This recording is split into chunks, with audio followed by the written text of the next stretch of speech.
Hi guys, welcome to day 2 of Journal With Me 2023. I don't really have much of a plan for the design for today, apart from I thought we'd make a pocket and a tag so that we fill this space. I've got some scraps here from previous projects and other bits and pieces. Now, I did see that I've got this music score and it is about the right size to make a pocket. Just need to cut it down a little bit. I need is something just to quickly score with. So you can see that you don't always need to use a scoreboard. You can just use your lines. I'm scoring at 1 centimetre, which is under ½ an inch. Then another one. Now we've created a bit of depth to the pocket, we're also going to trim this down so that it lies better. We're going to take out these corners here. I'm going to measure halfway across so we can do a keyhole. Now we're going to edge this with vintage photo. See, that will actually sit on there. We do have a good size pocket for journaling cards or tags. This isn't going to be written on, therefore we can just decorate it. Frame something. Doesn't always have to be a picture that you frame. It can be these sort of little advert things that I've got. From yesterday, I did a planner video using our farm lights, so I do have some stickers left over.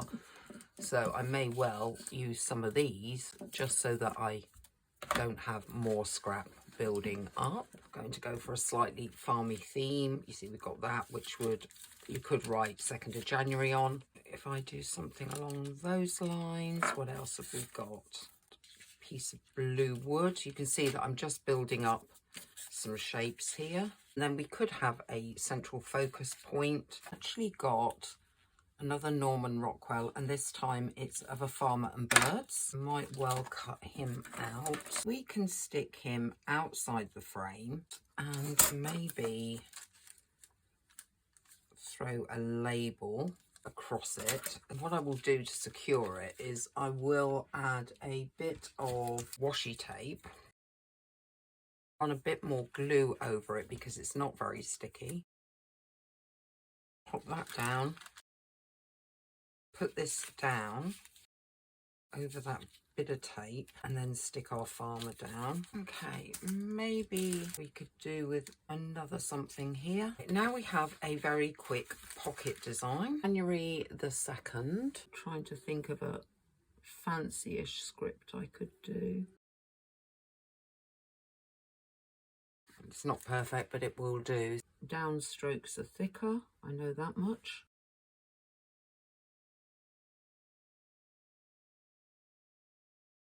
This can now be placed on here and we can make some journaling cards that fit inside. Burnish this down quite well. Got this here for excess glue. And that is a nice deep pocket. You'll get lots of journaling cards in there. Journaling cards need to go onto some kind of cardstock or paper. I'm thinking cardstock. I'm going to roughly cut this out. Larger area, I use glue sticks, my smoothing tool.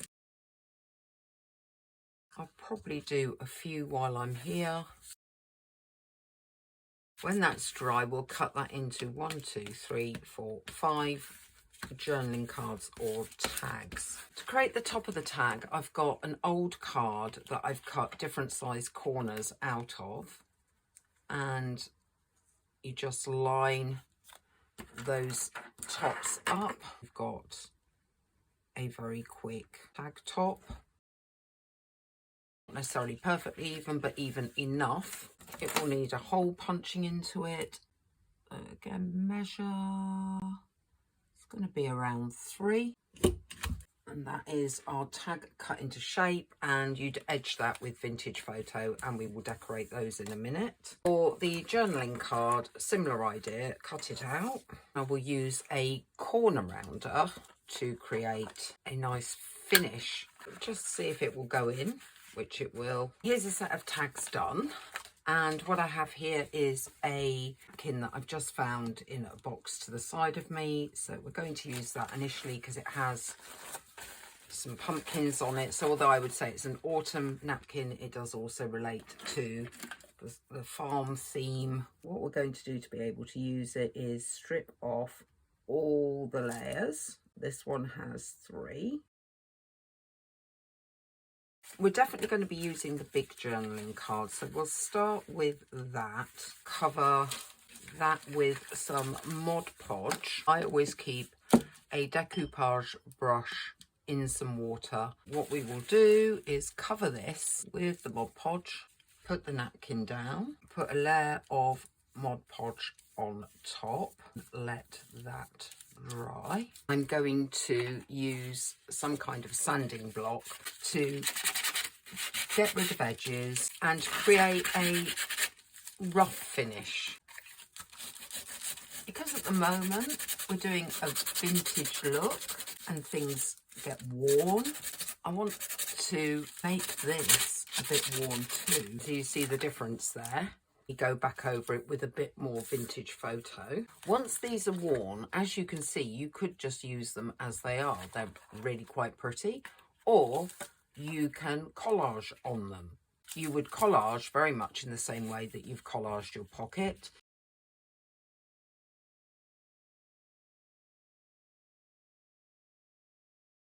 Maybe get a figure on there. Something I do is not only do I have some actual paper dolls, but I also cut my own from secondhand books. I may get some more textures in there. More stained on that side. Just trying to make sure I don't get too much glue on the back of my journaling card. I may need to put another piece of cardstock on that, but that's okay because it means I could go to the sewing machine and run some more stitches around it before I then attach some clean, non-wrinkled cardstock. I feel like this needs something a bit more, so see if I've got a bigger image to put into that frame. Yeah, she's a bit more countrified as well, so I'm going to pop her down. This is still a little blank, and we can either put a number or a label on that, or we could stamp it with an ink stamp. For speed purposes, rather than get all my ink stamps out, I'm going to have a quick look at my numbers. I think that will work. When that's fully dry, I'll throw some stitches around, maybe just the edge of that, and then put a clean piece of card on the back. That's one that's been collaged, and like I say, you can have them non-collaged. It's entirely up to you what look you prefer. Taking some more cardstock, because this has definitely wrinkled up with the amount of glues and everything I've used, and these could do with being thicker. I'm going to add all of this to some fresh. We're at the stage where I can do today's journaling question. The way I've organised this is I've put the questions on one of the small tags and then the answer on the large journaling card, and they both fit inside the pocket. I think this is quite a deep question and caused me some problems because I'm not sure I've answered it. Every time I reflect on it, I come up with a different answer. So see what you can make of it. If your soul could speak to you, this is in several parts by the way, what would it want you to know? Who would it want you to be? What would your soul want you to have? What would it want you to do? Whew. This is what I came up with, but I think I've changed my mind already. So, you know. That having ADHD and CPTSD has affected the way I saw the world for decades, but I was very unaware that I saw and felt things differently to others.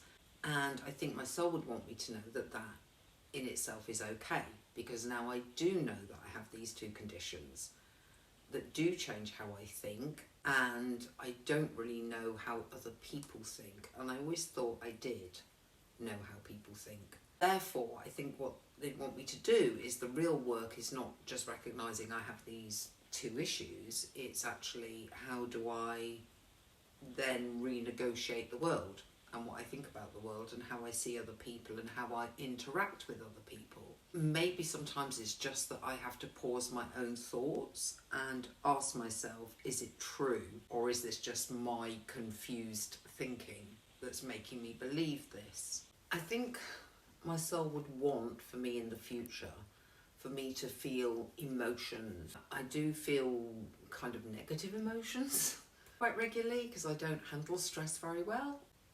And I feel happy and content in myself, but I don't feel what I think love is. And I'm not sure I've ever felt loved or feel love because I don't really know what it is, which might be my confused thinking. And I'd like to know what it is. So I think that's what I would like for the future, how I would like to be different. I think it's obviously something I should look into. And if there's a way to develop that side of me, to work on developing it. That's one answer I gave. My very superficial answer was my soul really genuinely desires sunshine, a beach, because I like the sea, a swimming pool to lie by, being able to read some books, to be slightly less stressed, and to have a quiet life. And that was my initial answer. And I thought, am I being too superficial? So I went for the deep answer. So now you've got both. You can either go for what you want out of life and what your heart enjoys, or you can go a bit deeper. Let's go back to the end of the video. I will be back tomorrow with another page design and another question and answer. So I will see you very, very soon. Bye.